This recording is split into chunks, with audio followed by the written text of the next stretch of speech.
काम करत असताना सुद्धा राम राम म्हणू, पण आपण म्हणत नाही. आपलं कसं काम एकदा झालं, सकाळी नवऱ्याचा डब्बा बांधून दिला, एकदा सकाळचा टिफिन पॅक केला, नवरा ड्युटीला गेला की मग हिचं कसं, तिचं कसं, तिची लेक तिच्या सोबत, तिचं हे, तिचं ते, तिचं ते, असंच आहे ना यांचं? खरं सांगा, असंच आहे ना? मग हे करण्यापेक्षा जर तुम्ही देवाचं नामस्मरण केलं, का देवाने जी जीभ दिली ना, हे शस्त्र महाराज तलवारीपेक्षा सुद्धा जास्त धारदार आहे. त्याने वाईट, त्याचा परिणाम फार मोठा होतो. म्हणून दुसऱ्याची निंदा करत बसण्यापेक्षा त्याने जर भगवंताचं नामस्मरण आपण केलं, मला सांगा असं कधी केलंय का तुम्ही की सकाळी सगळ्यांचे डबे बिबे करून दिले, नवरा बाहेर गेला, बायको सगळे कामाला निघून गेले, आता तुम्ही घरात एकटेच आहे, एकटेच आहे, तुम्ही घरात एकटेच आहे, मग असं कधी चुकून तुम्हाला वाटलं का की आता दार लावावं, देवाच्या समोर बसावं आणि मग देवाला म्हणावं, देवा आता कुणीच माझ्या घरामध्ये नाही, आता एकटा तू आहे आणि तू, आणि आता तुझ्या आणि माझ्यामध्ये कुणीच येणार नाही. आणि मग देवाला कधी हाक मारता का, हरिया हो हृदय मंदिरी, नाही कोणी दुसरे घरी, माया सासूचा नाही पत्ता. माया रूपी जी माझी सासू आहे, कारण सासू कशी असते, ती नीट असते का, ती कधी दोन ठेवून देईल गालात सांगता येत, आता सुना ठेवून देतील तो भाग. पण तुकोबारा म्हणतात, माझी जी माया रूपी सासू आहे, म्हणजे सगळ्यांवर तुमची माया असते ना, ती जी मृगजळाची माया आहे, ती जी सासू आहे ना, ती काय झाली, माया सासू मोठी धांगडी, इला लया ही प्रपंचाची गोडी, येता जाता मारिती थापडी, धरती माझ्या गालाला. पण आज माझी जी सासू आहे ती काय केलेली आहे का, बाहेर गेली, आणि एवढंच नाही, काम रूपी जो माझा नवरा आहे, काम भरतार गेले तुरी. कारण नवरा घरात असल्यावर काहीच काम सुचत, बायको घरात असल्यावर काहीच काम सुचत, काहीच सुचत नाही, सारखं तिथेच आपला, हा गाडी येऊन येते कुठं, भोपळे चौकात. पण नवरा बाहेर गेला, पत्नी बाहेर गेली, आणि मग देवाला काम भरतार गेले तुरी, नाही कोणी दुसरे घरी, हरिया हृदय मंदिरी, नाही कोणी दुसरे घरी. अरे एवढंच कशाला, कौन कहते हैं भगवान आते नहीं, मीरा के तरह तुम भुलाते नहीं. तुम्ही जर म्हणाल आम्ही की बसलो त्याच्या जवळ, तुमचं बसणं कसं आहे, आली मनाला तर गेली शेणाला, नाही तर बसली उन्हाला. कळतंय काय? असंच ना, सकाळी आंघोळ झाली, टॉवेल लावला, देवा पुढे गेले, वक्रतुंड महाकाय सूर्यकोटी समप्रभ, तुमची आमची भेट दुसऱ्या दिवशीच, तोपर्यंत देवाची आणि आपली गाठ भेट. मग अशी भक्ती देवाला चालते का? तो सुद्धा आपल्या जीवनामध्ये येतो, पण केव्हा, आधी भाव असावा लागतो. कौन कहते हैं भगवान आते नहीं, मीरा के तरह तुम भुलाते नहीं, कौन कहते हैं भगवान खाते नहीं. देव जेवतो ना, हा देव जेवला नसता तर नामदेवरायांनी जेव घातलं असतं का, म्हणजे देव जेवतो. पण तुमचं काय असतं, तुम्ही नैवेद्य करता एवढाच, हे खातं यांचं नाहीये, तुमचं नैवेद्य एवढा, त्याच्या एवढाच भात, त्याच्या एकच आमटीचा थेंब, अर्धा भजा, एका तुकड्याचा पापड, झाला देवाचा नैवेद्य, देव वासावर. बरोबर ना? मग असं जर देवाला जेव घातलं तर देव कौन कहते हैं भगवान खाते नहीं, बेर शबरी के जैसे खिलाते नहीं. प्रभू रामचंद्रांच्या नावाचं महत्व एवढं आहे. सहस्र कोटी भगवंताची नाव आहेत, पण सगळ्या नावामध्ये जर नाम श्रेष्ठ असेल तर ते कुठलं आहे? राम राम स्मरा आधी. कारण महाराज कृष्ण नाम म्हणताना जिभेला गोळा करावं लागतं, पण राम म्हणताना कसं होतं बघा. राम म्हणताना तोंड उघडतं आणि म म्हणताना बंद होतं. म्हणजे राम म्हटल्याबरोबर तोंडातली पाप बाहेर निघून जातात आणि ती बाहेर गेलेली पाप परत येऊ नये म्हणून तोंड लगेच काय होतं? बंद होतं. एवढ्या ज्याचा नावाचं महत्व आहे म्हणून जीवनामध्ये राम नामाला महत्व आहे. राम कृष्ण हरी सगळे महाराज मंडळी म्हणतात. त्याचा अर्थ काय आहे? राम आदर म्हणजे रामचरित्र आचरणीय आहे, कृष्ण चरित्र आदर उच्चारणीय आहे. आणि या उच्चारणीय हरी या शब्दाचा अर्थ उच्चारण करण्याचा आहे. कृष्णाचं चरित्र फक्त आदरणीय आहे आणि रामचरित्र हे जीवनामध्ये अवलंब करण्यासाठी आहे. म्हणून रामकृष्ण हरी हा शब्द महामंत्र तयार झालेला आहे. म्हणून जीवनामध्ये जर आचरण करायचं असेल तर कशाचं केलं पाहिजे? कोणतं दोन चरित्र जर तुमच्या पुढे असले, एक कृष्ण चरित्र एक रामचरित्र. आता कृष्णाने 16,108 बायका केल्या, तुम्हाला 2 करून जमतील का? मग 2 बायकात फजिती आहे की नाही? एक घरवाली एक, जरा मोठ्याने बोला, जेवले ना तुम्ही? असं करून चालणार आहोत. भगवान श्रीकृष्णाने डाव्या हाताच्या करंगळीच्या नखावर गोवर्धन पर्वत उचलला. 28 किलोमीटरचा फेरा आहे त्या गोवर्धन. एवढा मोठा गोवर्धन पर्वत त्याने आपल्या करंगळीवर उचलला. आपल्याला दोन्ही हाताने 50 किलोचं बाचकं उचलतं का लवकर? मग त्याची बरोबरी करून जमणार? म्हणून संत सांगतात चरित्र जर आचरण करायचं असेल तर ते कुणाचं करावं? प्रभू रामचंद्राचं करावं. एक बाणी, एक पत्नी, एक वचनी. मर्यादा ज्यांच्या जीवनामध्ये आहे.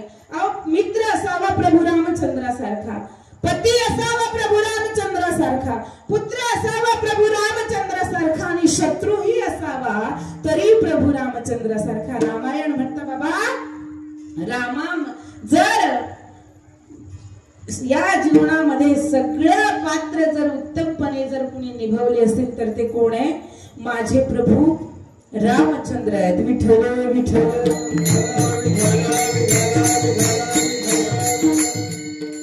म्हणून सिया राम मया सब जग जानी, करहु प्रणाम जोरी जुग पानी. राम सिया राम जय जय राम. राम सिया राम जय जय राम. म्हणून तुकोबारायांना जे पहिल्या चरणामध्ये सांगायचं ना ते काय आहे? देवाला म्हणून म्हटलं पाहिजे की मी सांगितलं बाबा मी तो अल्पमतीहीन. अहो 5वा वेद ज्या तुकोबारायांनी लिहिला, जो गाथा तुमच्या आमच्या जीवनात सुधारण्यासाठी ज्यांनी निर्माण केला, ते वैराग्याचे मूर्तिमंत तू पुतळे असणारे तुकोबारा म्हणतात मी तो अल्पमतीहीन. देवा काय वर्ण तुमचे गुण का? भगवंताचे गुण कसे आहेत? त्याच्या नामाचं वर्णन कसं आहे? देवाचं चालणं सुंदर आहे, देवाचं बोलणं सुंदर आहे. आपलं हसणं म्हणजे एखादा हसतच नाही, त्याच्या चेहऱ्यावर नेहमी 12 वाजलेले असतात, म्हणजे नेहमी तो 10व्याला गेलेला सारखाच. हसण्याला त्याला पैसे द्यावे लागतात असं त्याला वाटतं का काय काय माहिती. आता मला सांगा तुम्ही किती जणी यातून मोकळ्या हसता? या कीर्तनाच्या जागी फक्त हळद पाहिजे होती तुमची, खरंच सांगा. मग सगळे नागिन नागिन असं केलं नसतं तुम्ही का? खरंच सांगा, मी केलं नसतं का? नाचले नसते? पण कीर्तनात आलं म्हणजे ह्यांना असं टेन्शन येतं, बाई आता काय सांगते काय माहिती.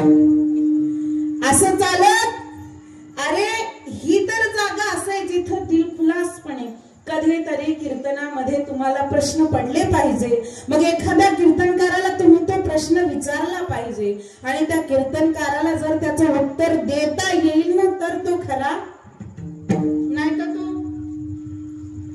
तो कॉपी करून कीर्तनकार झालेला आहे समजून घ्यायचं.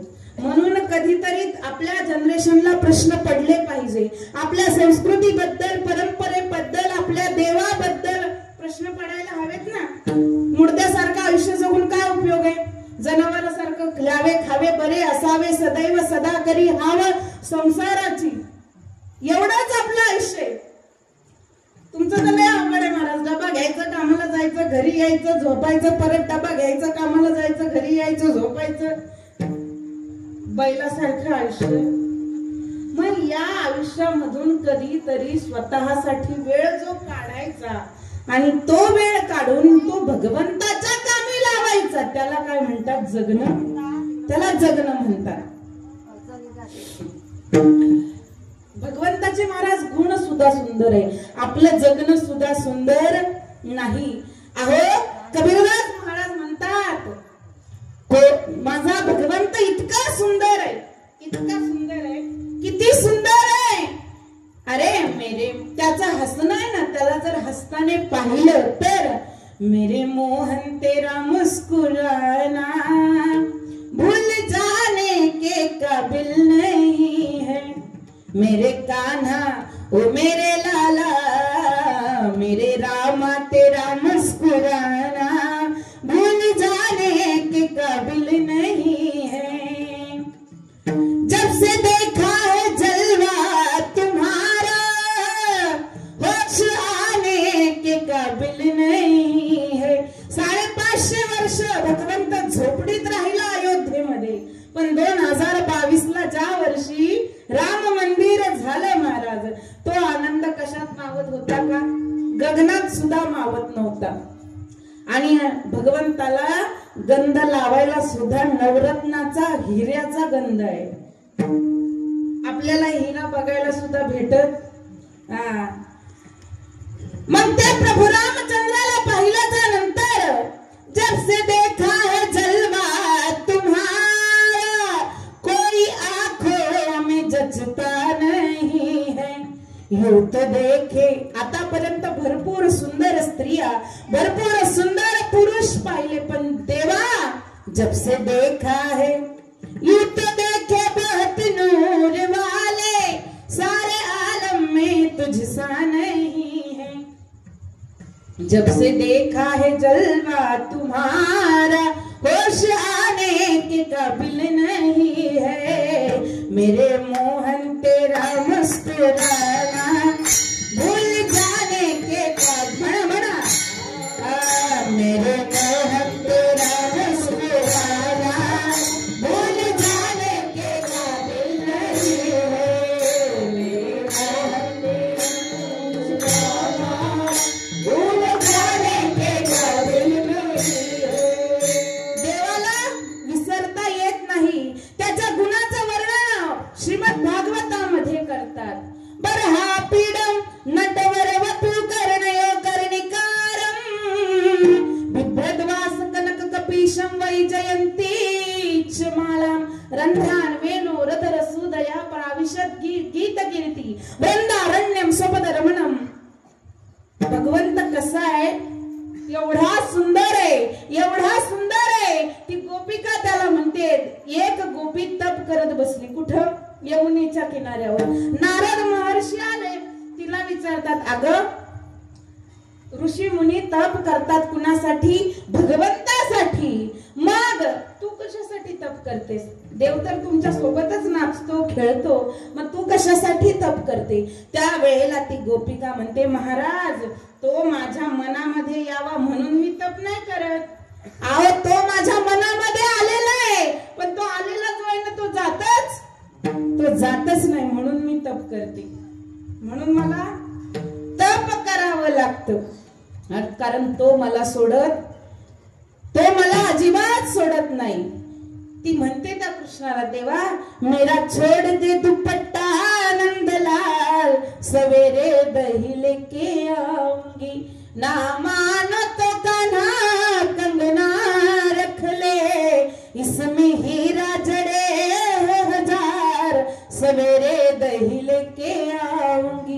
भगवंत एक तर कुणाला धरत नाही, तो काय रिकामा आहे का?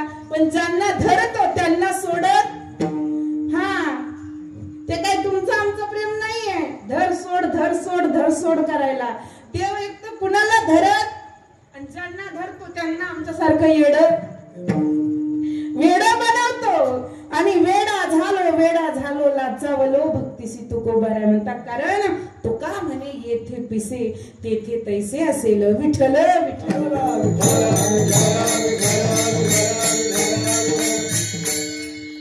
म्हणून वर्णन चाललंय प्रभू रामचंद्रांचं, ज्यांच्या नामाचं महत्व एवढं आहे प्रभू रामचंद्राच्या. अहो नुसतं त्या शबरी मातेला मतंग मुनींनी सांगितलं होतं 5 वर्षाची शबरी भिल्ल समाजाची 5 वर्षामध्ये जुन्या काळात लग्न करायचे. म्हणून तिच्या वडिलांनी 100 बोकडांची दावण तिच्या दारामध्ये अंगणामध्ये बांधली. संध्याकाळी हळद लागल्याच्या नंतर त्या लेकीने बापाला विचारलं, बाबा अहो कालपर्यंत आपल्या दारामध्ये एकही बकरी नव्हती, मग आज आपल्या दारामध्ये 100 बकऱ्या कशासाठी आल्या? अगं बाई, आपल्या समाजाची प्रथा आहे काय की प्रत्येक लग्नामध्ये 100 बोकडाचं जेवण समाजाला. तिच्या डोळ्यामध्ये पाणी आलं आणि ती देवाला म्हणते, देवा अरे माझ्या एकटीच्या लग्नासाठी 100 जीवांचं बलिदान द्यावं. कशाला हवंय असं लग्न? कशाला हवा असा छबिना ज्याच्यात अनेक कोंबड्या बकऱ्या कापल्या जातात? बरोबर ना? देवाला नैवेद्य सात्विक चालतो, पण आपल्या पोटाचा नैवेद्य भागावा म्हणून कोंबड्या बकऱ्यांचं जेवण आहे. जेवणावर माझा हे नाही, पण मनुष्य देहामध्ये मांसाहार करणं वर्ज्य आहे. कारण आपल्या शरीराला ते पचन करता येत. म्हणून तुम्हाला शुगर, डायबिटीज, बीपी वगैरे वगैरे जे सगळं होतं ना, ते त्याच्यामुळे होतं. तुम्ही मला सांगा, कोंबडी काय खाते? सगळं सोडा, उकिरड्यावर जाऊन काय खाते ती? आणि त्या कोंबडीला तुम्ही खाता म्हणजे तुम्ही किती भारी. म्हणून काय खावं, काय ल्यावं, कसं जगावं याला जीवनामध्ये फार महत्व. कुणाच्या खाण्यावर माझा प्रतिबंध नाही. तुमची 2 किलोची कोंबडी असेल, पैसे माझ्याकडून घेऊन जा, मला काय म्हणायचं नाही. फक्त मला एकच म्हणायचंय, जसं आपण अन्न खातो तसे आपल्या जीवनावर, आपल्या मनावर परिणाम होतात, आपल्या बुद्धीवर परिणाम होतात. म्हणून खायचं असेल काय खावा विचार करून खा. कुणाचं नाम जीवनामध्ये घ्यावं विचार करून घ्या. संगत करायची कुणाची विचार करून करा. देव कोणता आपल्या हृदयामध्ये ठेवायचा विचार करून ठेवा. आणि गुरु कोणता करायचा हे विचार करून. सगळ्या गोष्टी विचार करून करायच्या. त्या शबरीने नुसता विचार केला, माझ्यामुळे 100 जीव मरणार. 5 वर्षाची शबरी महाराज जंगलामध्ये, अरण्यामध्ये निघून गेली. निघून गेल्याच्या नंतर भिल्ल समाजाची असल्यामुळे, इकडे लक्ष द्या, भिल्ल समाजाची असणारी शबरी बायबाभो कुळातले मतंग मुनी, त्या मतंग मुनींच्या आश्रमाच्या बाहेर लपून, का मी नीच जातीतली आहे, देव ते संत माझी सेवा स्वीकारतील का मला माहिती नाही, म्हणून ती असणारी 5 वर्षाची शबरी झाडाच्या आडवी कुठेतरी लपून बसायची. सकाळी 3 वाजता उठून त्याने मतंग ऋषी आणि त्यांची शिष्य मंडळी मंदाकिनीवर, तमसा नदीवर, हे मंदाकिनीच्या सरोवरामध्ये स्नानाला जायचे. पंपा सरोवराकडे तो रस्ता तिने आपल्या पदराने झाडायचा, त्याच्यावर फुलं गोळा करून आणायची, ती अंथरायची. आणि महाराज रोज तिचा तो नित्यक्रम चाललेला आहे. त्यावेळेला ते मतंग मुनी म्हणतात, कोण असं आहे की ज्या एवढ्या जंगलामध्ये कोण माझी सेवा करतय, हे बघण्यासाठी महाराज काय केलं, एक दिवस सकाळी लवकर उठले मतंग ऋषी आणि त्यांनी बघितलं.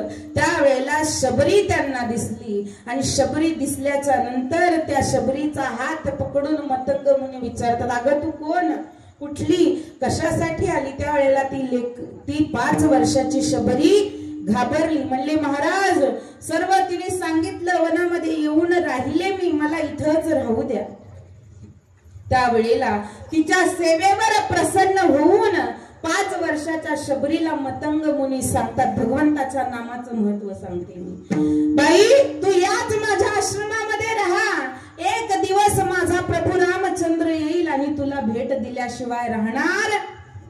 जर भगवंतावर प्रेम केलं, भगवंताच्या गुणाला जर आपलंस केलं, तर त्या भगवंतामध्ये एवढे गुण आहे, उच्च नीच काही नेने भगवंता, तिष्ठे भाव भक्ता देखोनिया. काय करतो, अंतरीची घेतो गोडी गोडी, पाहे जोडी भावाची भावाची, मग देव सोयरा दिनाचा, देव सोयरा. मग देव सोयरा श्रीमंताचा होतो का?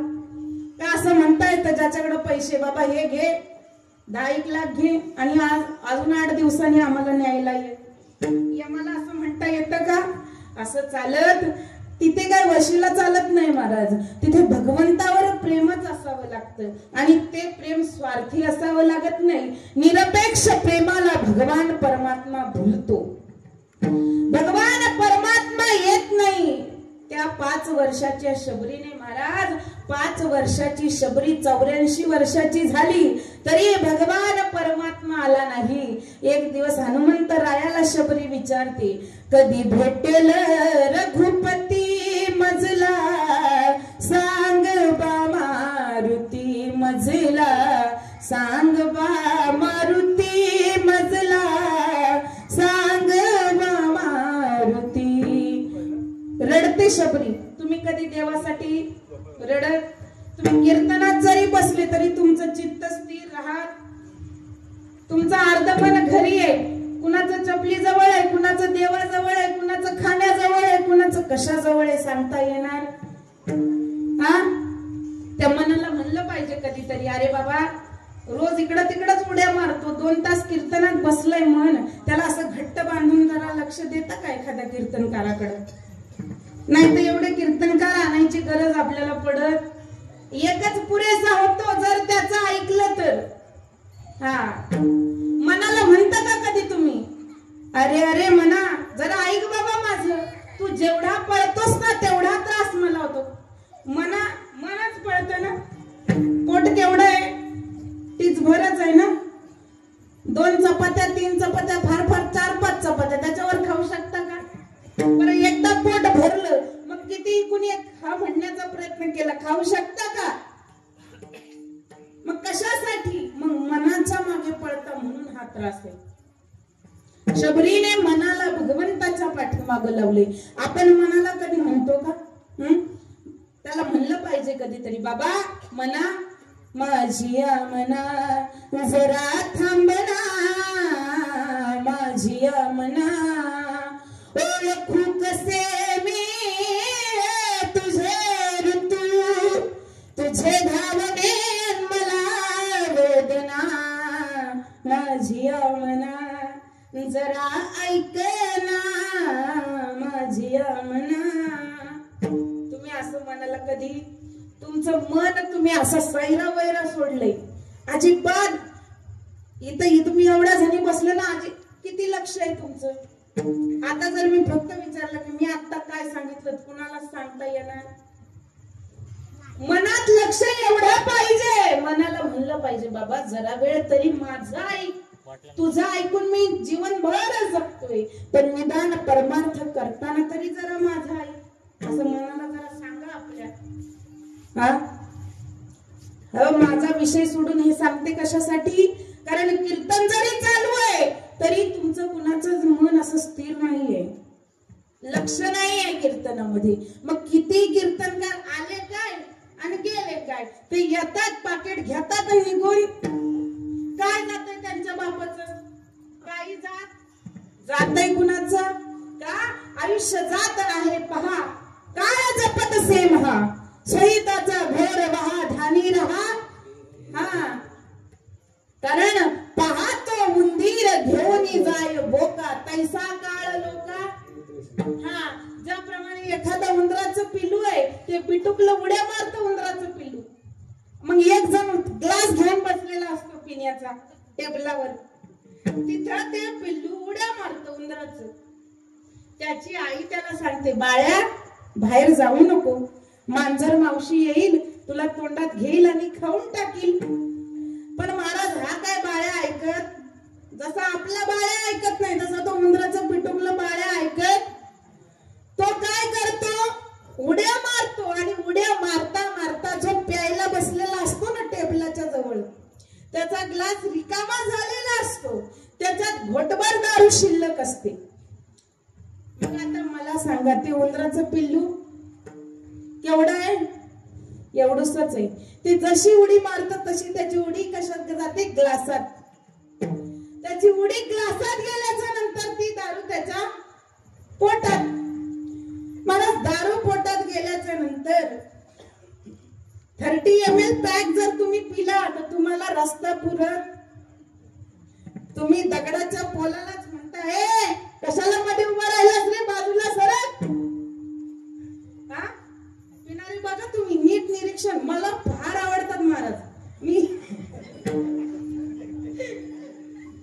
मी ना गाडी थांबून 10 मिनिटं तरी त्याचं निरीक्षण करते. का तो बिचारे त्यांच्याच पैशाची पितात, आपली पीत. कारण ते म्हणतात आम्ही काय तुमच्या बापाची पितो काय, आहे की नाही. तुमच्याच बापाची, आमच्या बापाचं काही जात अजिबात. पण तो जो पितो ना महाराज, आणि त्यातल्या तो देशी पिणारा पाहिजे. यांच्यात पण लेवल आहे, स्टँडर्ड पिणारे. कुणी घराच्या दार लावून पितात. बायको झोपली की म्हणून आळूच बाटली काढायची, मग टेबलावरचा ग्लास सरळ करायचा, त्याच्यात ती ओतायची, मग ती घ्यायची, मग ती बाटली परत कपाटात ठेवायची. हे सज्जन पिणारे. काही पिणार आमचा देशी पिणार आहे महाराज, त्याला रस्ता सुद्धा पुरत. हा 40 फुटाचा असो, 20 असो का 60 फुटाचा असो. मग तुम्ही मला सांगा, माणसाला रस्ता पुरत नाही, आता ते उंदराचं पिल्लूच ते पहिलंच चंचल आहे. उंदीर असेल, माकड असेल, मांजर असेल, कशा असतात, चंचल आहे. ती घोटभर दारू त्याच्या पोटात गेली आणि मग तो त्याच्या आईकडे तोंड करून म्हणतो, अगं आई, मांजर मांजर काय करते, मांजर तर माझी दाशी, मावशी नाही नुसती माझी दाशी. आता मांजर हा सर्व प्रकार वरती पोटमाळ्या बसून बघत ती म्हणते, महाराज अहो महाराज, तुम्ही इकडे तिकडे कशाला फिरता, तुम्ही माझे मालक आणि मी तुमची, मग कशाला इकडे तिकडे फिरता. ती पटकन त्याला उचलते आणि आपल्या तोंडात टाकते. त्याचा खाऊ. हे उदाहरण याच्यासाठी तू देतात तुकोबाराय. पाहतो मंदिर घेऊन जाय बोका, पैसा काय लोका विसरसे, पैसा काय लोका विसरसे, पैसा काय लोका विसरसे.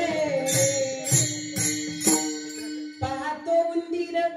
तुकोबारायांनी सुद्धा निरीक्षण केलं होतं पिणाऱ्याच्या उंदराचं ग्लासाचं, म्हणून उदाहरण दिले तुकोबारायांनी. हे पिणारे आतापासून नाही, पहिल्यापासूनच आहे. ही मदिरा महाराज देवाधिकारीपासून आहे, तुमच्या आमच्यापासून नाहीये. म्हणून ते अनंत कालाची रक्तात भिनलेली, म्हणून ते संस्कार जात नाही, फक्त लेवल बदलते माणसाची. म्हणून आयुष्य फार थोडं आहे, म्हणून त्या मनाला आवर घातला पाहिजे आणि ते मन भगवंताच्या गुणामध्ये, भगवंताच्या नामामध्ये लावलं पाहिजे. कारण तुकोबाराय पहिल्या चरणात म्हणतात की भगवंताचे गुण एवढे सुंदर आहेत, त्याने जर बासरी वाजवली. अहो माझ्या प्रभू रामचंद्राचे गुण एवढे सुंदर आहे. अहो तुम्ही मला सांगा, प्रभू रामचंद्राने एक कोळी समाजाचा मनुष्य जो नावाडी आहे, जो नाव चालवतो आणि राज्याचा राजा महाराज त्या नावाड्याशी मैत्री करतो, एखाद्या जंगलातल्या निषाद राजाशी मैत्री करतो, एखाद्या माकडासोबत मैत्री करतो. एवढे सुंदर गुण आहे कुणाचे, प्रभू रामचंद्राचे. मैत्री कशी करावी हे चरित्र शिकवणारं चरित्र असेल तर ते प्रभू रामचंद्रांचं आहे. एवढंच कशाला महाराज, श्रीमद रामायणामधलं जर सगळ्यात सुंदर उदाहरण द्यायचं असेल तर अहो महाराज इस्टेटीसाठी भांडणारे भाऊ घराघरात आहे ना, अर्धा एकराचा बांध असतो आणि आयुष्यभर कोर्टात केस चालू असते. जेवढी कमाई येते तेवढी त्या कोर्टात वकिलाच्या नरड्यात जाते, पण केस सॉल्व्ह होत. असे सुद्धा भाऊ आहेत. इस्टेटीसाठी, संपत्तीसाठी भांडण करणारे भाऊ घराघरात सापडतात. पण वाट्याला आलेली संपत्ती, मी राजा न होऊन माझा मोठा भाऊ राजा व्हावा, एवढं भावाभावांचं एकमेकांवर प्रेम असणार चरित्र म्हणजे काय? रामायण आहे महाराज. कैकेयी मातेने ज्या वेळेला भगवान परमात्म्याला वनवास दिला, भरताला राज्यपद दिलं, राजा बनवलं, ज्या वेळेला भरताला हा प्रकार कळला त्यावेळेला कैकेयीला शिव्या देतात.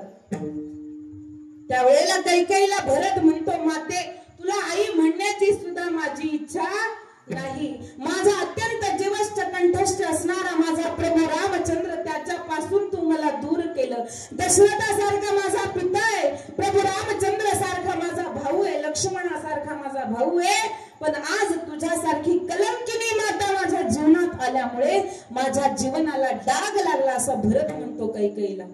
महाराज, प्रभू रामचंद्र वनवासात गेलेले आहेत आणि एवढं प्रेम आहे प्रभू रामचंद्रावर की मी राज्य स्वीकार करणार नाही. जंगलामध्ये जाऊन परत माझ्या प्रभू रामचंद्राला, माझ्या भावाला घेऊन येऊन मी राज्यावर बसवेन आणि त्यांची सेवा करेन. म्हणून भगवंताला आणण्यासाठी चित्रकूट पर्वतावर जातात.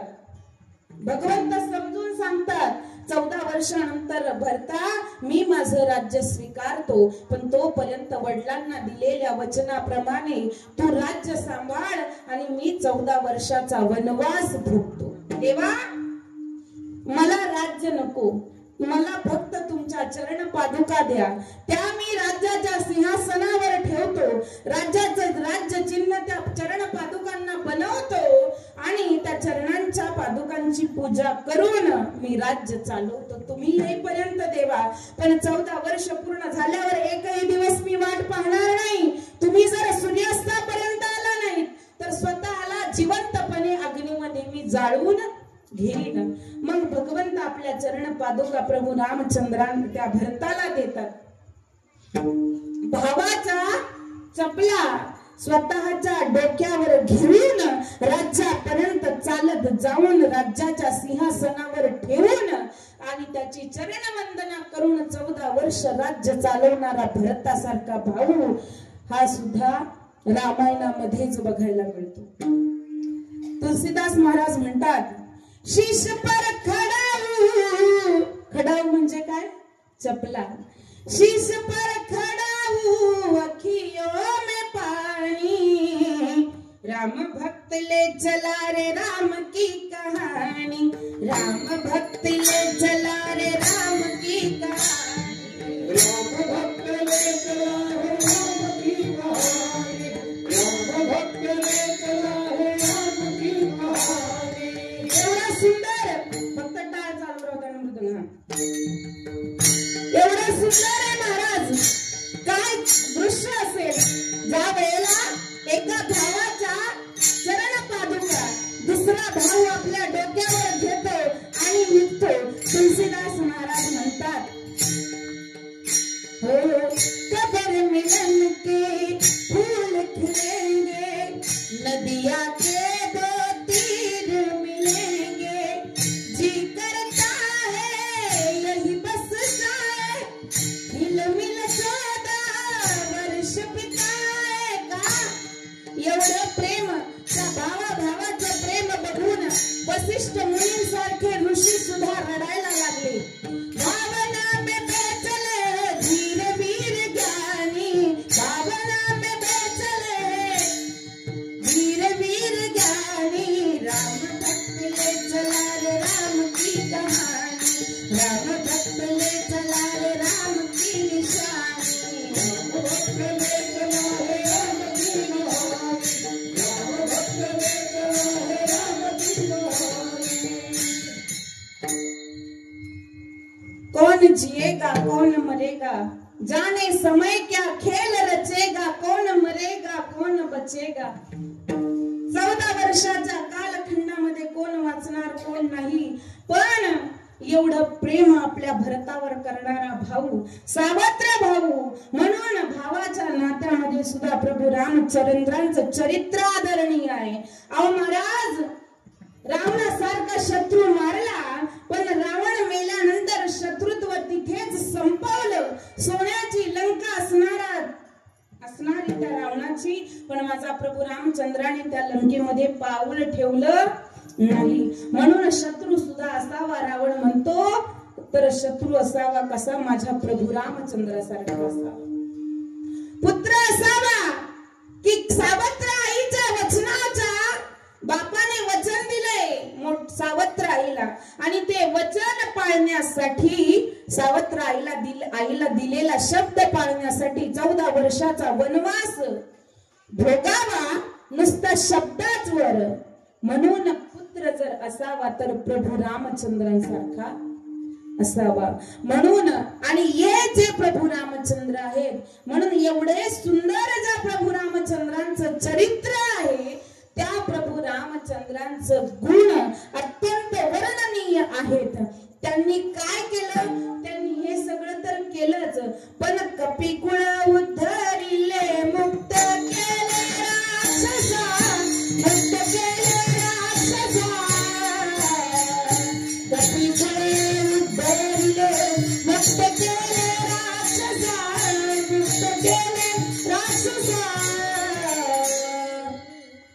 कपिकुळ उद्धरिले महाराज, सर्व वानरांचा उद्धार सुद्धा महाराज हनुमंतराय अगदी वानर असणारे, पण त्या भगवान त्या वानरांना सुद्धा देवत्व प्राप्त करून देणारा माझा प्रभू रामचंद्र आहे. म्हणून आज तुमच्या वाडीमध्ये काय झालेलं आहे? भगवंताचं आगमन परत झालेलं आहे. का? कलशारोहण या शब्दाचा अर्थ काय आहे? मंदिर पूर्ण झालं. मंदिर पूर्ण झालं तरी देव वास करतोच असं नाही, पण ज्या वेळेला त्या मंदिराचा कळस बसवला जातो. कळस कशासाठी बसवतात मंदिरावर? कारण मंदिर जरी पूर्ण झालं तरी त्या कळस बसवण्याचं निमित्त असं, कळस बसवला म्हणजे त्या ठिकाणी देवाचं आधिपत्य, तुम्ही त्या देवाचं आधिपत्य निर्माण केलं असा त्याचा अर्थ होतो. तुम्ही बघा, मंदिराचं दर्शन, देवाचं दर्शन झालं नाही झालं तरी पंढरपुरात गेल्यानंतर तुम्ही कळसाचं दर्शन कशासाठी करता? कलशस्थानाच्या ठिकाणी भगवंताचं वास्तव्य असतं आणि ते शुभ आहे. हिंदू संस्कृतीमध्ये कलशाला फार महत्व आहे. कुठली पूजा करायची म्हणजे तुम्ही काय आधी मांडता? तुमचा गुरुवार असो, तुमचा शुक्रवार असो का सत्यनारायणाची पूजा असो, अगोदर काय म्हणता? कलश मांडता. म्हणून त्या कलशाला जीवनामध्ये फार महत्व आहे. ते शुभतेचं प्रतीक आहे. ते त्याच्याकडे पाहिल्याच्या नंतर आपला भगवान परमात्मा, आपली संस्कृती त्या ठिकाणी वास करते, याचं स्थान आपल्या मनामध्ये निर्माण होतो. म्हणून त्या मंदिरावर कलशारोहण करतात. घर बांधल्यावर आपण त्याच्यावर कळस बसवत नाही, आणि ज्या घरावर कळस असतो ते घर नसून ते मंदिर आहे असं त्याचं तात्पर्य होतं. म्हणून भगवान परमात्मा जिथे राहतो त्याच्यावर कळस बसवतात, कारण ते घर नसून त्याला मंदिराचं रूप प्राप्त होतं. म्हणून कलशारोहण करायचं. जाता जाता तुमचं सांगते, आता तुमचा सप्ताह आणि तुमचं कलशारोहण तुम्ही एकत्रच घेतलेलं आहे ना, म्हणून दोन्ही गोष्ट सांगणं महत्वाचं आहे. कळस तुम्ही म्हणाला, कळस आणल्याच्या नंतर 8 दिवस, कमीत कमी 8 दिवस तरी तो कळस आपल्या गावामध्ये अगोदर आला पाहिजे. किती दिवस? 8 दिवस. आणि ऐनवेळी जरी आला तरी 5 वेगवेगळ्या धान्याच्या राशी मांडायच्या. 5 या राशीतून काढायचा, त्या राशीत त्या कळसामध्ये पूर्ण ते धान्य भरायचं, परत ते काढायचं, परत दुसरं भरायचं, परत काढायचं, आणि त्या सर्व धान्याचा महाप्रसाद करायचा. महाप्रसादच करायचा त्याचा. आणि नंतर त्याला त्या जलामध्ये ठेवायचं रात्रभर, दुसऱ्या दिवशी सकाळी काढून त्याची पूजा अर्चा करायची आणि मग त्याला तिथं कलशस्थानी चढवायचं असं त्याचं नियम आहे. कुणी कुणी काय करतं, वर्षभर ते कलश आणून आपल्या धान्यामध्ये ठेवतात. त्या कलशाचं महत्व असं आहे, तुम्ही त्याच्यात जेवढं धान्य भरून ठेवाल म्हणजे आपल्या अन्नधान्याची वृद्धी व्हावी, ते वाढत जावं, तुमच्या वाडीचं, तुमच्या गावाचं सगळं अन्नधान्य वाढावं, तुमचं शेतीचं अन्नधान्य वाढावं, त्यासाठी ती सर्व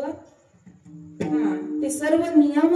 आणि नाही जर तुमच्याकडून झालं तर भाव का भूका हूं मैं भाव ही बस सार है, भाव से मुझको भजे तो भव से बेड़ा, भाव बिन जो कुछ भी देवे मैं कभी लेता नहीं, भाव से एक फूल भी होता मुझे स्वीकार है. शेजारी बघा तुमची, भाव से एक फूल भी होता मुझे स्वीकार है.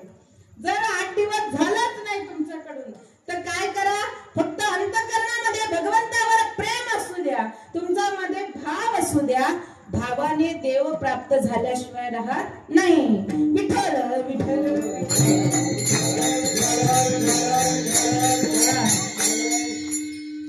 म्हणून सगळ्या कृष्ण चरित्राचं आचरण करायचं नाही, आचरण करायचं रामचरित्राचं, उच्चारण करायचं कृष्ण चरित्राचं.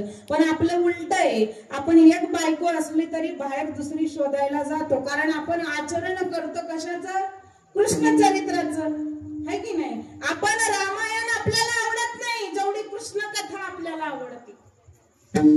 जेवढं काल्याचं कीर्तन आवडतं तेवढी 7 दिवस कीर्तन आवडत नाही. पण एकदा कृष्ण गवळणी म्हणा ना ताई, गवळणी म्हणा, आणि त्याच्यात ती राधा तर एवढी आवडते महाराज.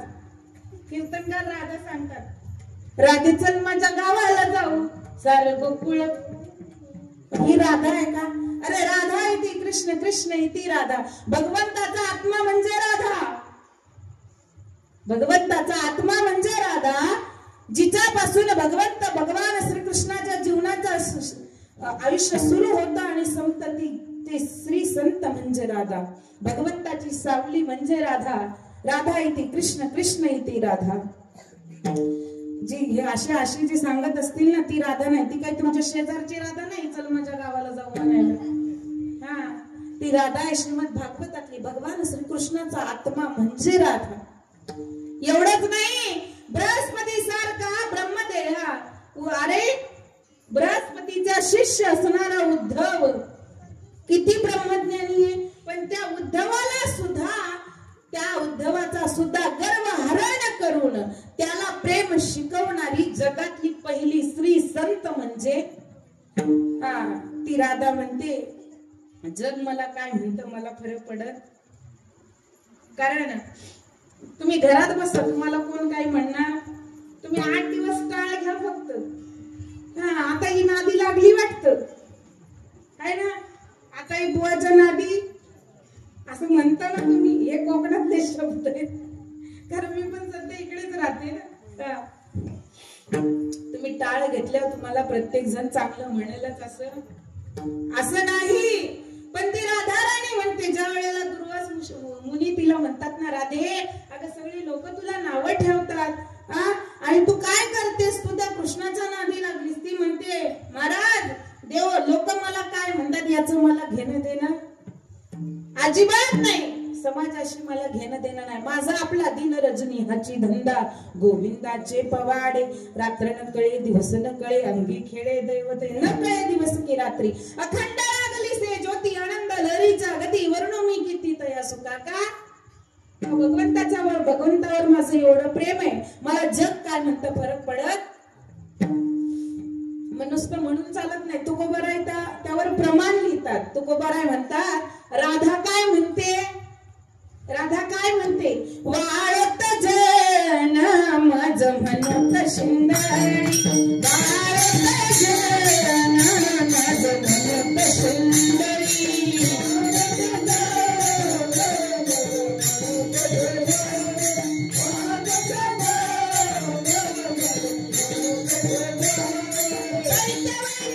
माई नवी संते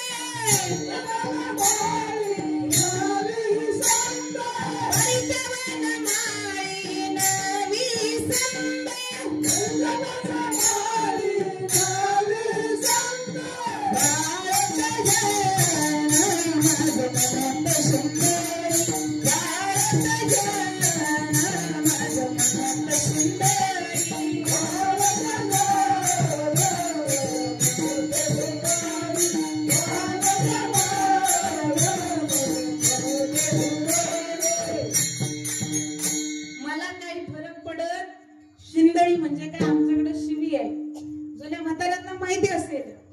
हा बघा, हा घाटावरचा आहे, त्याला विचारा शिंदळी म्हणजे काय. शिवी आहे शिवी.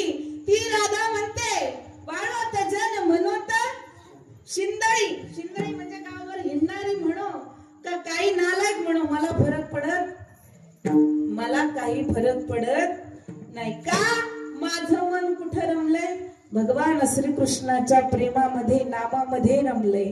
म्हणून भगवंतावर एवढं प्रेम केलं पाहिजे. तुम्ही तर आज म्हणायला पाहिजे, अहो एवढा देव परत आज नव्या रूपात त्या मूर्तींकडे पाहिल्याच्या नंतर किती आनंद वाटतो ना, बघत राहाव्याशा वाटतात. तुम्हाला असं म्हणायला पाहिजे, सजा दो घर को गुलशन सा मेरे प्रभु राम आए, मेरे प्रभु राम आए, मेरे घर राम आए, सजा दो घर को गुलशन सा मेरे घर राम आए.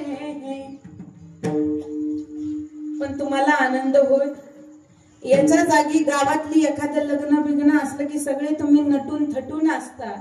पण आज तुम्ही कसं केलं कलशारोहण, कसं केलं. मी काय बघायला नव्हते, तुम्ही काय मला कलशारोहणाला बोलवलं नाही. तू आपली संध्याकाळीच ये, तू काही दिवसा येऊ नको, कारण तू जर दिवसा आली तर तू जास्त खटाटोप करायला लावशील. मला कुणी काय बोलवलं, मला बोलवलं पण कीर्तनाला ये तू संध्याकाळी दुपारी. तुम्ही मला सांगा, सगळ्यांनी नवीन कपडे घातले होते का. आनंदाने वाजत गाजत मग त्या भगवंताला. अहो दुसऱ्याच्या लग्नात जाताना किती नटून थटून जातो आपण, तसं देवाकडे जाताना सुद्धा कसं गेलं पाहिजे. तुम्ही मला सांगा, कुत्र जरी बसायचं असलं तर जागा बघून बसतं ना, कुठेही बसतं का. मग देव जर आपल्या अंतःकरणामध्ये बसवायचा असेल तर आधी आपल्याला आतून बाहेरून कसं व्हावं लागेल.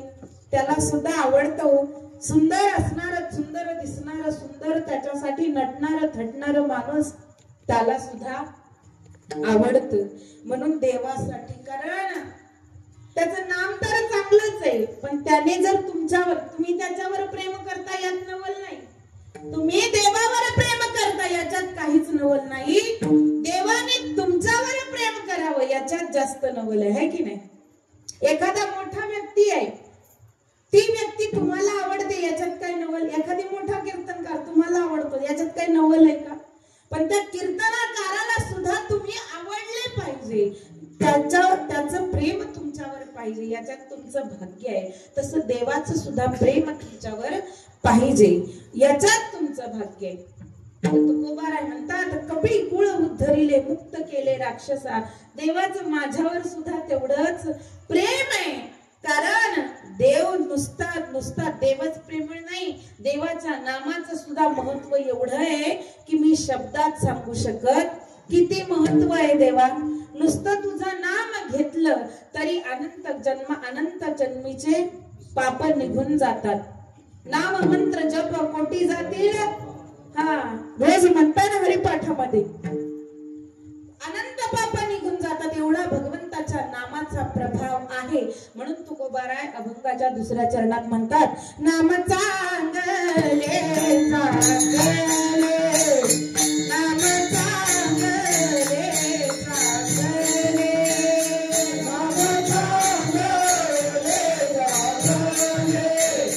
नाम चांगले चांगले.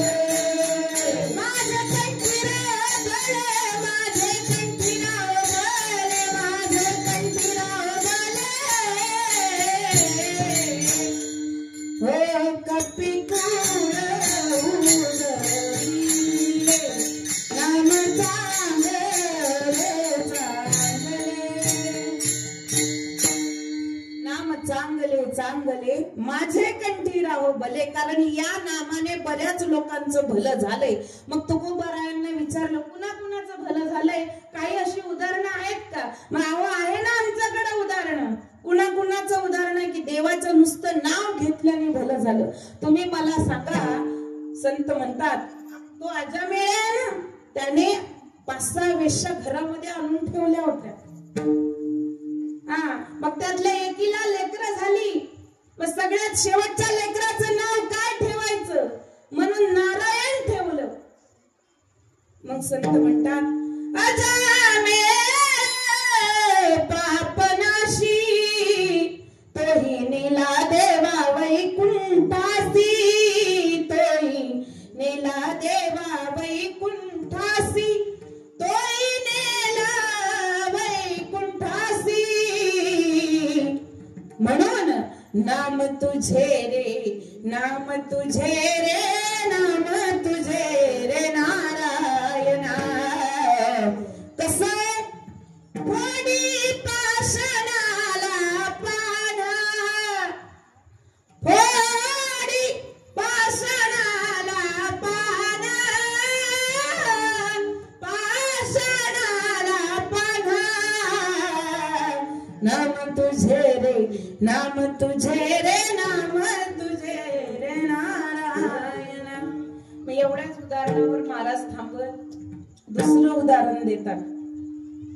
वाल्मिक महर्षी वाल्या कोळी काय केलं, अनंत रांजण भरून ठेवले. पण महाराज भगवंताच्या नामाचा प्रभाव एवढा झाला त्या वाल्या कोळ्यावर, केले रामायण रामादी, केले रामायण रामादी.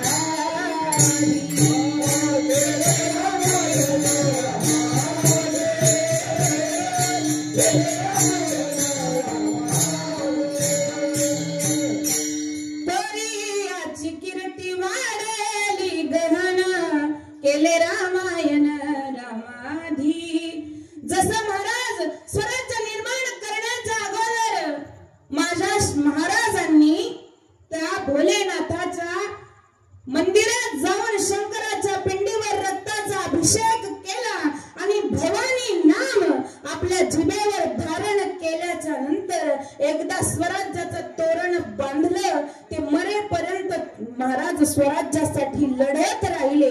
तसं त्या नामात, जसं त्या भवानीच्या नामाचं महत्व आहे आणि त्या भवानीच्या नामाने हे स्वराज्य उभं करून दिलं, तसं त्या भगवान प्रभू रामचंद्राचं नाम जर तुमच्या मुखामध्ये आलं तर तुम्हाला दुसरं काही करण्याची गरज पडत नाही. मग एवढ्या सुंदर भगवंताचं नाम एकदा मोठ्या प्रेमाने भजन करा.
म्हणून जीवनामध्ये काय महत्वाचं आहे?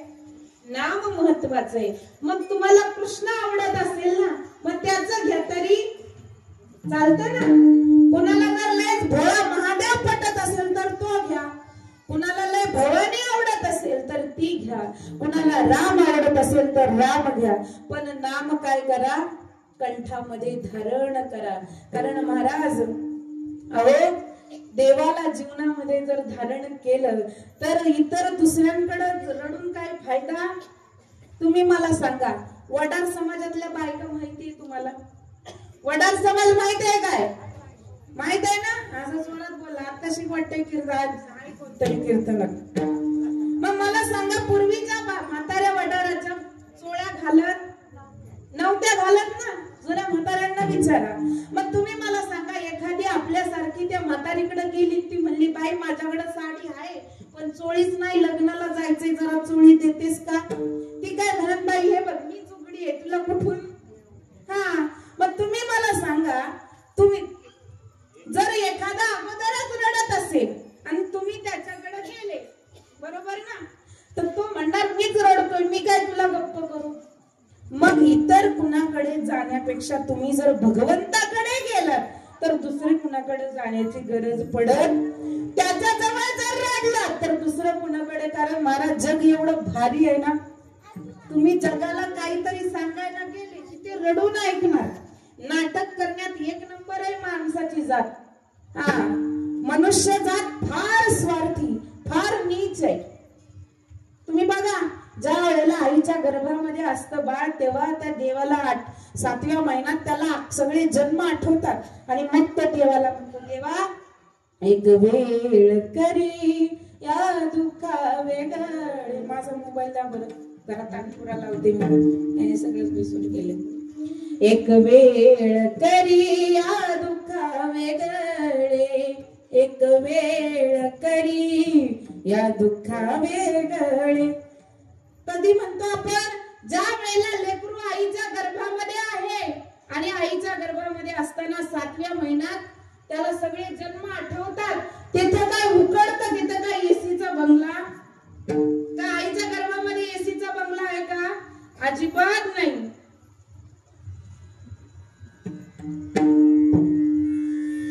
आईच्या गर्भामध्ये एसीचा बंगला, तिथं उकडतं आणि विष्ट आले चौकडे, नाकी तोंडी कुर्म किडे, गर्भवासाचे दुःख गाढे.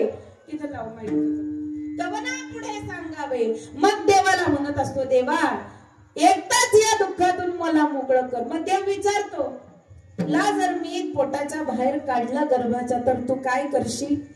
तेव्हा देव म्हणतो, त्या देवाला आपण वचन देतो, आठवीन पाय हा माझा नवस, आठवीन पाय हा माझा नवस, रात्री दिवस पांडुरंगा, रात्री दिवस पांडुरंगा.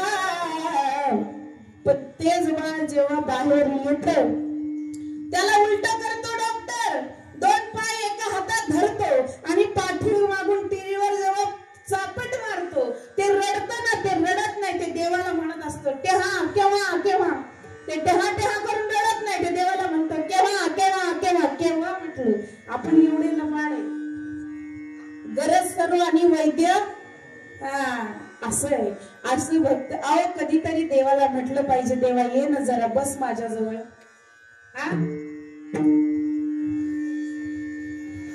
देवाला कधीतरी आपण म्हणतो का? आज तुमच्याकडे देव आलाय, तुम्हाला आनंद किती झाला? तुमचा आनंद आज गगनात मावला नाही पाहिजे होता.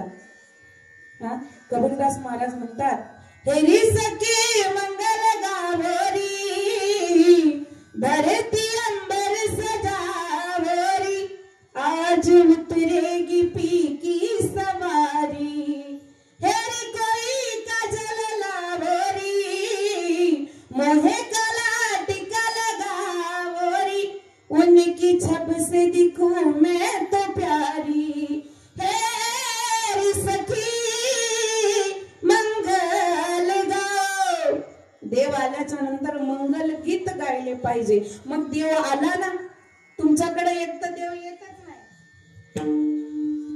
कारण तुम्हाला स्वप्न जरी पडले ना तरी ते संसारातले पडतात, ते परमार्थातले पडत. एवढे तुम्हाला स्वप्न पडतात का? जोरात जोरात म्हणा, हो का नाही? अय महिला मंडळ, पडतात ना, यांना जास्त पडतात. काय स्वप्न पडतील? बाळाचं लग्न होईल का? बाळाला लेकरू होईल का? झालं तर ते लेक पोरगीच होईल का पोरगाच? मेले बाईच बाईची दुश्मन आहे. माणसं दुश्मन नाहीये. यांना लेक झाली की असं टेन्शन येतं. अरे आता सरकारने सुविधा दिल्यात, कन्या योजना दिली जन्मापासून, तरी बाईचा काटा. तुम्हाला स्वप्न पडतात संसारातली, परमार्थातली पडत. एवढं भाग्यवान आपण नाही. परमार्थातलं स्वप्न पडावं. कधी आपल्याला स्वप्न पडत? आपण तसं संतांकडे जातच नाही. गेलं तरी त्यांना संसारातलंच विचारतो. मला मुलं बाळ होतील का, बायको येईल का, पोराला पोरगी भेटल का, भेटली ती राहील का, राहिली तिला बाळ होईल का, बाळ झालं तरी आहे की नाही, ती जाईल का मरेल का, एवढेच आपल्याला. त्याच्यापेक्षा स्वप्न पडत देवाला घरी बोलवावं आणि देव यावा जवळ बसावा. आपल्या स्वप्नात येत नाही, संतांच्या जवळ येतो. त्या राधे सोबत येतो, मीरे सोबत येतो, जनाबाई सोबत येतो, शबरी सोबत येतो. वेश्या असणारी माझी कानोपात्रा, तिच्या जवळ सुद्धा देव येतो. आणि मग देवाला आमच्या बाई म्हणतात, आज जाने की जिद ना करो यूं ही पहलू में बैठे. हिंदी कळते का? का नाटू नाटू लावायचं? है की नाही? यांना सगळं कळतं महाराज, फक्त येड्याचं घ्यायचं, चावडीला चित द्यायचं, असं चाललंय आपलं. सगळं कळतं तुम्हाला. अहो आमच्यासारखे 1000 कीर्तनकार उकळून पिले असतील तुम्ही, बरोबर का नाही? आता 92 पासून मंदिर आहे म्हणल्यावर कीर्तनकार किती आले असतील आणि किती गेले असतील पत्ता आहे का? पण तुम्ही पण अशी कंबर खचून बसलेत. किती आला, आम्ही सुधारणारच नाही, आहे की नाही? तुम्ही किती पण या, पाकिट कितीच पण या, आम्ही सुधारणार काय? बघा, तुम्हीच म्हणता नाही. कधीतरी तुम्हाला असं वाटतं का आपल्या गावातले 10-5 मुलं अशी मस्त पावली खेळत इथं नाचले, टाळ असा दणकून वाजला पाहिजे? अहो म्हाताऱ्यांच्या हातात ताकद नाही. आता किती दिवस टाळ? 60 वर्षाचं झाल्यावर सरकार सुद्धा रिटायर करून टाकतं. देवाला कंटाळा येत नसेल का म्हाताऱ्यांची तोंड बघून बघून? त्याला पण वाटतं पंढरपुरात कुणीतरी एखादं लहान लेकरू यावं, एखादा तरुण मुलगा यावा, एखादी तरुण मुलगी यावी, कधीतरी तिच्या हातामध्ये ज्ञानेश्वरी गाथ्यासारखा ग्रंथ असावा, एखाद्या तरुणाच्या हातामध्ये संभाजी शिवाजी असावा, हिंदू धर्माचा तिलक त्याच्या कपाळी असावा, भगवे वस्त्र त्याने धारण केलेले असावे. आणि नाही माझी कथा वाचली तरी माझ्या धर्माचं त्याने रक्षण करत राहावं, असं देवाला सुद्धा. पण आपल्या स्वप्नात सुद्धा येत. तुम्ही कंबर खचून बसलेत, अशी खचून नाही, कंबर खाऊन बसले, कंबर बांधून. जसं एखादी भांडायला उठली की कंबर खाऊन उठते ना, तसं की तुम्ही किती या किती जा, आम्ही सुद्धा सुधारणार नाहीच, है की नाही? अपना मत बदलेगा नहीं, कोई भी आए कोई भी जाए, हमको फरक पडेगा? बघा, एका सुरात म्हणतात नाही. अहो देव यावा, जवळ बसावं, देवाने आपल्या खांद्यावर हात ठेवावा. काय मग प्रतापराव, अगं काय वत्सला कसं काय चाललंय? देवाने सुद्धा म्हणावं, अगं आयुष्यभर संसार केलास, कधीतरी स्वतःला आरशात बघितलंस का? 5 वर्षाची होती, 16 वर्षाची झाली, 32ची झाली, अगं 70च्या वयात आली, तुझ्या चेहऱ्यावर सुरकुत्या पडल्या. अगं तू काय होतीस आणि काय झालीस? ते गाणं आहे ना मराठीतलं, काय होतीस तू, काय झालीस तू, अगं वेडे कशी वाया. मग एवढं सगळं आयुष्य जात असताना कधीतरी तुम्ही देवाला म्हणले का? देव आला, जवळ बसला, खांद्यावर हात ठेवून देवाने बसावं आणि देवाने म्हणावं, येतो बर का आता धर्मश्री, लय उशीर झालाय आता. मग देवाला म्हणावं, देवा नको ना रे जाऊ नकोस का? तुझी जी सोबत आहे ना ती मला फार मनाला आनंद देणारी देवा.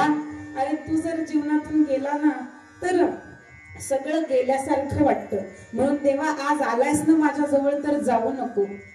मग ती एखादी विरहणी म्हणते, आज जाने की जिद न कर, म्हणून हे पाहिजे. आल्यापासून बदलला ना, यूं ही पहलू में बैठे रहो राम, जाने की जिद न करो. देवा नको ना जाऊस, कारण तू जर गेलास ना तर माझा जीव घेऊन जाशील. हाय मर जाएंगे हम तो लुट जाएंगे, जाण्याची गोष्ट करू नको देवा. ऐसी बातें किया न करो, आज जाने की जिद न करो. देवा आमचं आयुष्य थोडं आहे रे, वक्त की कैद में जिंदगी है, मगर चंद घड़ियां यही है जो आजाद है. या मंडपात बसलात ना, एवढेच 4 क्षण तुमचे. उद्या सकाळी उठले की तोच डबा, तेच काम, तीच शेती, तोच नांगर, तीच बैल, तीच पोरं, तीच बायका, सगळं. म्हणून वक्त की कैद में जिंदगी है, मगर चंद घड़ियां यही है जो आजाद है. इनको खोकर मेरी जाने जा, उम्र भर ना तरसते रहो. हे जर क्षण तुम्ही गमावले तर तुम्हाला आयुष्यभर पस्तावावं लागेल. म्हणून आज जाने की जिद न करो. म्हणून देवाला कधीतरी आपल्या जवळ पंढरपूरला गेलं की बाचकी भरून आणत जाऊ नका. मेल्या पंढरपूरला मी बघितलं, पंढरपूरला या सकाळी गेल्या शॉपिंगला, आम्ही होतो या वर्षी. सकाळी 9 वाजता गेल्या, संध्याकाळी कीर्तनाचा टायमिंग झाला तेव्हा आल्या. मग मला सांगा, चिपळूणात कपडे भेटत नाही, आग लागली चिपळूणला. लाटणे, पळपाट, खेळणे, बाई माझ्या नातीला बांगड्या आणते. चिपळूणात बांगड्या नाहीत का? देव म्हणतो, अगं सटवे, तू पंढरपुरात बांगड्या कपडे घ्यायला झालीस, माझ्यासाठी आली. पंढरपुरात जर गेलात ना तर आणायचं जर काय असेल तर आणावं. जसं बाबांनी आणलं. काय आणलं? देव पहावयासी गेलो, देवच घेऊन आलो. देवालाच घरी घेऊन या ना, काहीच आणायची गरज पडणार, काहीच पडत नाही. जर देव आपल्या जीवनामध्ये आणला आपण तर मग तो काय करतो, मग त्याची ड्युटी लागते. अहो तुम्ही मला सांगा, गवऱ्या वळणारी जणी, पण देवाला महाराज जेव्हा बांधून ठेवलं ना हृदयामध्ये, तुमची काय ताकद आहे. आपण कधी तेवढी भक्ती करतच नाही, कधी आपण तेवढ्या लायकीपर्यंत जात नाही. आपण गुडघ्याजवळचं, पायाजवळचं पाहणारी माणसं, दूरदृष्टी आपण कधी ठेवत. आपण पंढरपुरात जरी गेलो तरी आपलं लक्ष चपलीवरच. कुठं? आपलं लक्ष घरातच. अहो कधीतरी लक्ष ज्या वेळेला तुम्ही देवावर ठेवता, मग त्या वेळेला मागे पुढे उभा राहे सांभाळीत आलिया अगाध निवाराया. अहो महाराज एवढे संत होऊन गेले, भगवंताला ज्या वेळेला तुम्ही सर्वस्व अर्पण करतात त्या वेळेला भगवान परमात्मा सुद्धा तुम्हाला आपलंस करतो. म्हणून जो भगवान परमात्मा ज्या राधेच्या अधीन आहे त्या राधा राणीचं एकदा मोठ्या प्रेमाने भजन करायचंय. हा, आधी एकदा प्रभू रामचंद्रांचं भजन होईल. रामनवमी उद्या आहे, उद्या भगवंताचा जन्म होणार आहे. कीर्तन हो ना हो, दुपारी भगवंताच्या नावाचा पाळणा हल्ला पाहिजे, आहे की नाही? तिथं टीव्हीतले पाळणे म्हणू नका, तिथं पाळणं प्रभू रामचंद्रांचं म्हणा.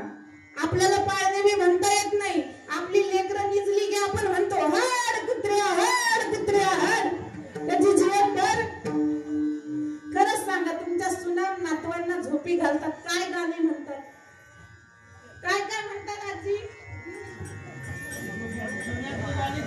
येतच नाही ना.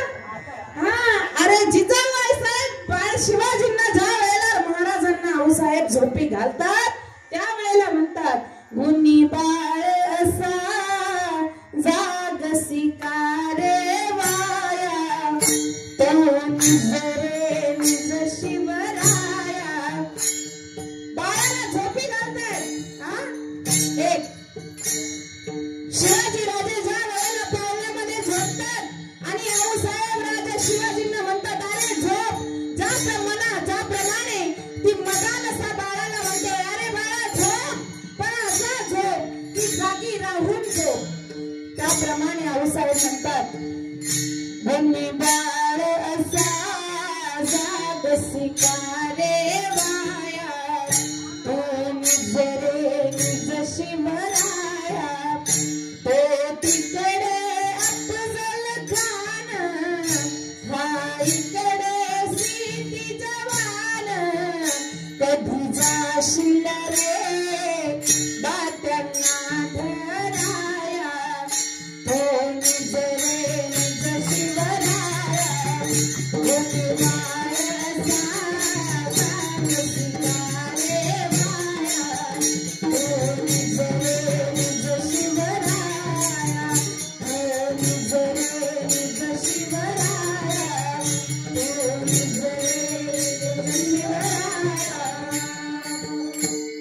छत्रपती शिवाजी महाराज की जय. आपलं हड कुत्र्या हड, त्याची जन्मभर काय असते मग? त्याची जन्मभर हाडहाडच ना. म्हणून माणूस पुरुष मंडळीची जी हाडहाड होती ना ती अशीच नाही होत. हा, ती पाळण्यापासून चालत आलेली हाडहाड आहे महाराज. म्हणून अंगाई काय गावं याची सुद्धा काहीतरी. हा, तुम्ही जर झुकेगा नाही साला गायलं तर मग बाळ सुद्धा पोटातून तेच म्हणतं, आहे की नाही? कारण महाराज या उदरामध्ये जगात सगळं कळत असतं. म्हणून जीवनामध्ये काय करावं, कसं जगावं, कुणाची संगत करावी, कुणाचा आदर्श आपल्या जीवनामध्ये ठेवावा हे फार महत्वाचं आहे. जो अभंग कीर्तनासाठी घेतलेला आहे त्याच्यात प्रभू रामचंद्रांनी काय काय कार्य केलेलं आहे. द्रोणागिरी आणला हनुमंतरायांनी. हनुमंतरायांना आपल्या आदर्श भक्त बनवलं. आणि एवढंच नाही तर अहिल्यासारखी गौतम ऋषींची पत्नी अहिल्या जी शिळा होऊन पडली होती तिचा सुद्धा उद्धार माझ्या प्रभू रामचंद्रांनी केला. ताडकेला मारलं, एकीचं नाक कापलं. आणि कैकेयी सारखी स्त्री, प्रतीन स्त्रिया रामायणामध्ये ज्यांचा चुकूनही आदर्श घ्यायचा नाही. एक ताडका आहे, एक जी भगवंताला भुलवायला आलेली रावणाची बहीण शूर्पणखा आहे, आणि एक कैकेयी आहे जिने भगवंताला या आणि दुसऱ्या ज्या स्त्रिया यांचा आदर्श घेऊ नका, नाही तर तुमचं जीवन नरक झाल्याशिवाय राहणार नाही. आदर्श घ्यायचा आहे तर रामायणातल्या उर्मिलेचा घ्या, आदर्श घ्यायचा असेल तर रामायणातल्या कौशल्याचा घ्या, आणि आदर्श घ्यायचा असेल तर रामायणातल्या सीतेचा घ्या. जी जनकाची लेक आहे, विदेही जनकाची लेक आहे, जी दशरथासारख्या राजाची सून आहे, आणि जी ब्रह्मांड चालकाच्या नायकाची पत्नी आहे, तरी सुद्धा 14 वर्षाचा वनवास तिला भोगावा लागला. तरी सुद्धा आपल्या पती सोबत अवघड परिस्थितीमध्ये जिने संसार पूर्ण केला आणि आपला पातिव्रत्य धर्म टिकवून ठेवला, त्या सीतेचा आदर्श म्हणजे काय आहे? रामायण आहे. ज्ञानेश्वर माऊली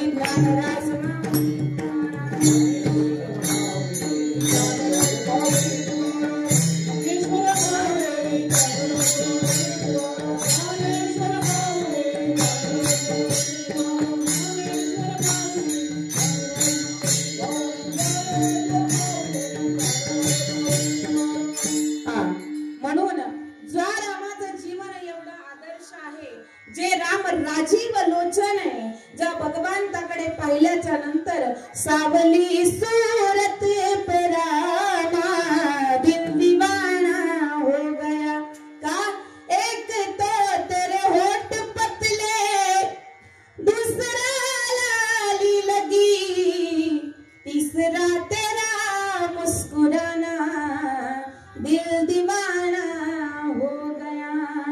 भगवंताचं रूपही सुंदर आहे, भगवंताचं हसणं सुद्धा सुंदर आहे, भगवंताचं चालणं सुद्धा सुंदर आहे। म्हणून जीवनामध्ये आदर्श ठेवायचा असेल, जर रामायणाचा आदर्श तुम्ही ठेवला तर तुमच्या घरामध्ये राम जीवन, तुमचं जीवन प्रभू रामचंद्रासारखं उत्तम होईल। भगवान श्री कृष्णाचं चरित्र फक्त उच्चारण करायचं, भगवान श्री कृष्णाचं चरित्र जर तुम्ही आचरण केलं तर तुमच्या जीवनाचा सत्यानाश होईल। का भगवान श्री कृष्ण परमात्मा हा परिपूर्णतम अवतार आहे। भगवान प्रभू रामचंद्रांच्या अवतारामध्ये देवाने कधीच म्हणलं नाही की मी देव आहे माझी भक्ती करा, म्हणलं का कुठं? कुठंच म्हणलं नाही। भगवान प्रभू रामचंद्रांनी आईची सेवा केली, वडिलांची केली, भावाला सांभाळलं, जगाची सेवा केली, सगळ्या जनतेची सेवा केली, गुरुची सेवा केली, संतांची सेवा केली। पण भगवान श्री कृष्ण प्रत्येक ठिकाणी म्हणतो म्या बोलविल्या वेद बोले, म्या चालविल्या सूर्य चाले, म्या हलविल्या प्राण हले, जो जगाते चाळेता। मीच देव आहे, माझीच पूजा करता करा, हे जग माझ्या सत्तेने चालतं। का भगवान श्री कृष्ण परमात्मा परिपूर्णतम अवतार आहे, त्याच्यासारखे गुण आपल्यामध्ये नाही। आपण सर्वसामान्य माणूस आहे। म्हणून जगामध्ये जर संसारामध्ये यशस्वीपणे संसार पार करायचा असेल, संसार रूपी समुद्र जर पार करून जायचं असेल तर प्रभू रामचंद्रांचं जीवन आदर्शनीय आहे, वंदनीय आहे। म्हणून जीवनामध्ये आदर्श घ्यायचा असेल तर तो प्रभू रामचंद्रांचा घ्यायचा। आणि एकदा मोठ्या प्रेमाने आतापर्यंत जरा असे डोकल्या टाकल्या देत बसलेले सगळे सरळ बसा, टाळ्या वाजवायच्या। इथं जर टाळी वाजवली नाही तर टोल नाक्यावर वाजवावी, वाजवावी लागते ना। त्याचे पैसे मागताना दिसतात ना, ते मागच्या जन्मात ज्यांनी वाजवले नाही इथं, म्हणून तिथं वाजवत आहे। आणि इथं जर देवाचं नाव घेतलं नाही तर बेडकाचा जन्म जे भातात डराव डराव डराव करतात ना, मग पुढचा जन्म भातात जर पाहिजे नसेल तर मुखाने नाम आणि हाताने टाळी। श्रीराम जय राम जय जय राम, श्रीराम जय राम जय जय राम, श्रीराम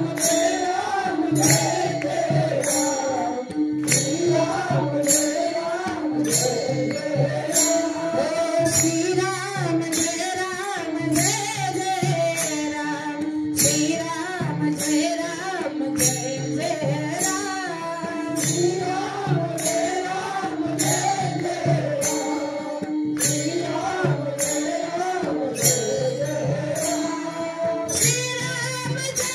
जय जय राम, श्रीराम जय राम जय जय राम, श्रीराम जय राम जय जय राम, श्रीराम जय राम जय जय राम, श्रीराम जय राम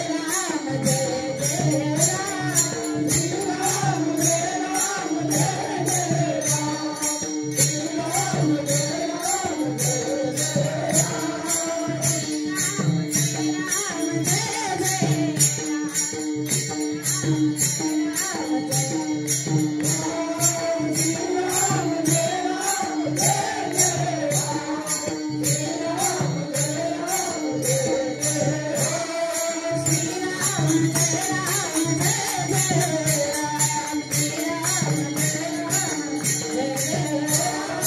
श्रीराम जय राम जय जय राम, श्रीराम जय राम जय जय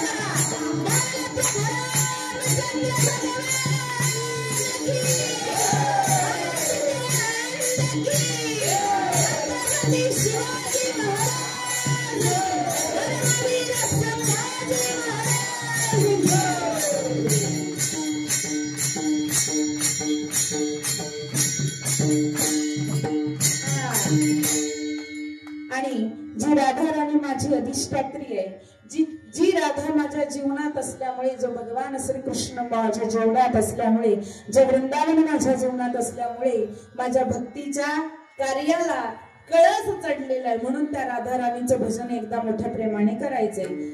आता आपण टाळ्या वाजवायच्या बरं का, कुचरपणा करायचा नाही. हा, राधे राधे ओ राधे राधे, राधे राधे बोलो राधे राधे, राधे राधे ओ राधे राधे, राधे राधे राधे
Thank you.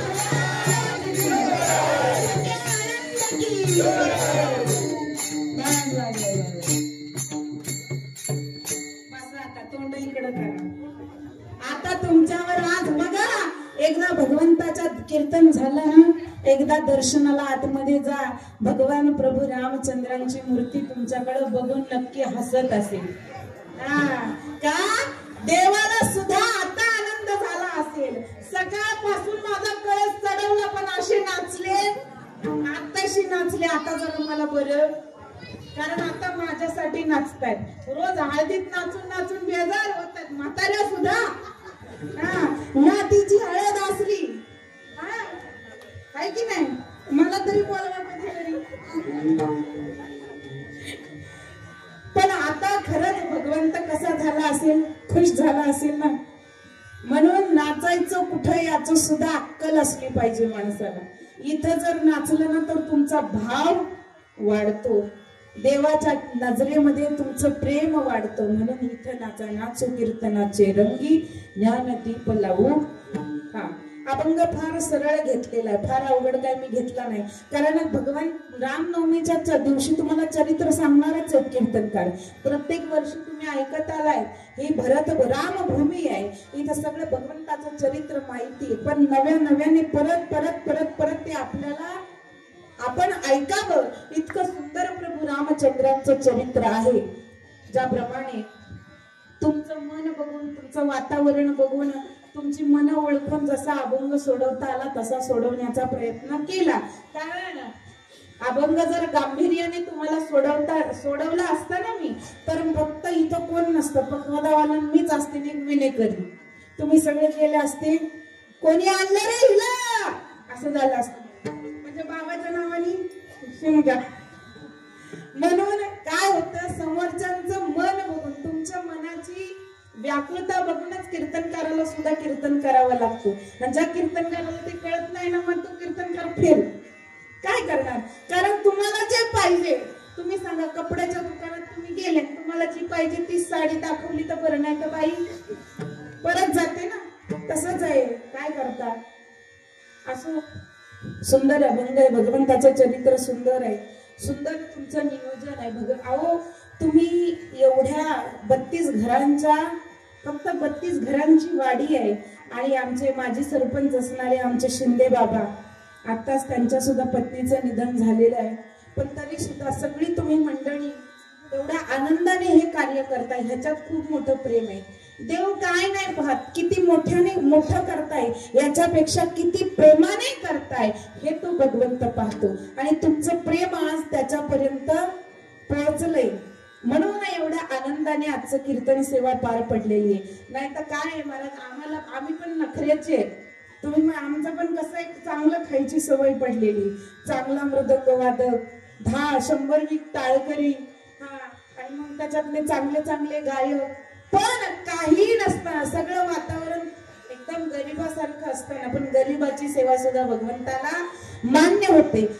सुंदर सेवा भगवंताने करून घेतली. आमचा सुंदर दादा त्याने छान वाजवलं.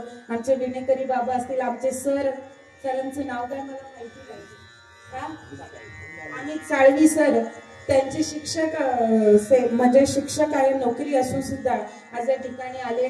आमचे बाबा गावकरीच आहेत, हे की नाही, पलीकडचे गावकरीच आहेत का. सगळी टाळकळी मंडळी, विशेष करून आमच्या लेकी ज्या सुंदर नाचतात.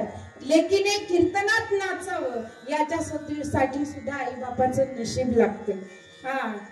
सगळीकडे जर स्टेजवर, शाळेत, कॉलेजच्या गॅदरिंग मध्ये, पिक्चरच्या गाण्यावर लेक नाचली ना, त्याच्यासारखं दुर्दैवी नाही माणूस. पण लेक जर कीर्तनामध्ये नाचत असेल, लेक जर ज्ञानेश्वरी गाथा, शिवाजी संभाजी डोक्यावर घेऊन, भगवी पताका धारण करून, कपाळाला चंद्रकोर लावून जर ती नाचत असेल हिंदुत्वाच्या धर्मासाठी, तर अशा लेकीचा सुद्धा गौरव केला पाहिजे.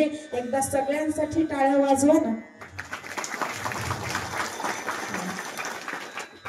दुसऱ्याचा आनंद सुद्धा आपल्या टाळ्यांमधून व्यक्त झाला पाहिजे, म्हणजे समोरच्याला सुद्धा समाधान वाटतं. आणि पुढच्या वर्षी तुम्ही सुद्धा असे कधीतरी टाळ घेऊन इथं उभं राहिल्या, लाजायचं नाही. अरे इथं लाजले तर मग काय फायदा आहे.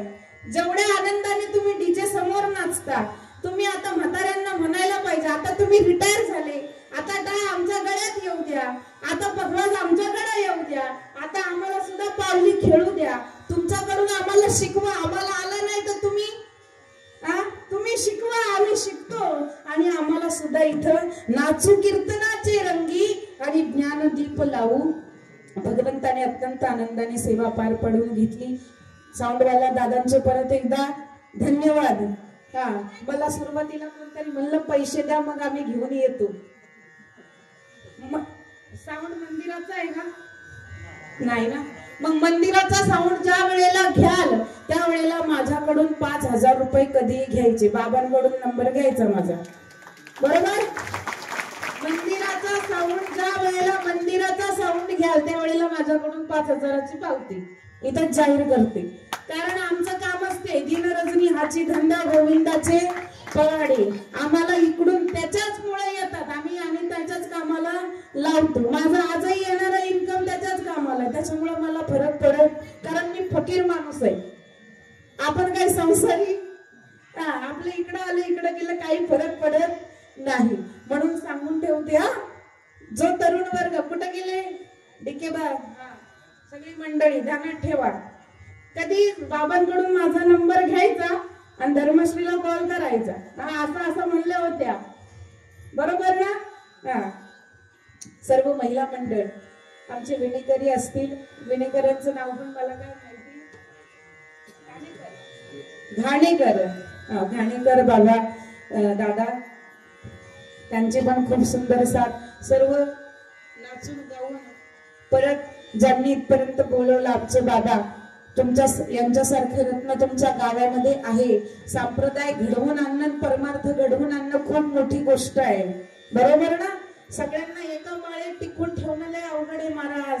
अनेक नाना तऱ्हेचे नाना प्रकार असतात. हा म्हणतो हे काय, ते बंद केलं आताच. हा, हे